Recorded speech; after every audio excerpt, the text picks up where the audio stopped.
natanggap ng pamilya ko ang padala ko sa kanila, ay sobrang natuwa sila. I'm Third Engineer Jules of Orofil Shipping Company. As a seaman, buong buhay natin ay palaging nasa barko. Kaya malayo ako palagi sa aking pamilya. Kaya napaisip ako na gusto ko sila sanang i-surprise kahit nasa malayo ako. Pero nung una, hindi ko alam kung paano.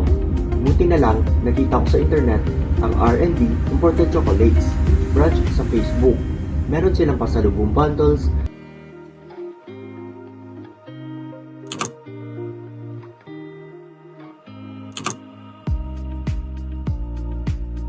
chocolate surprise box. Kaya napa-order ako. At nung natanggap ng pamilya ko ang padala ko sa kanila, ay sobrang natuwa sila. Kaya malaking pasasalamat ko dito sa R&D Imported Chocolates. Kaya highly recommended talaga ang page nila.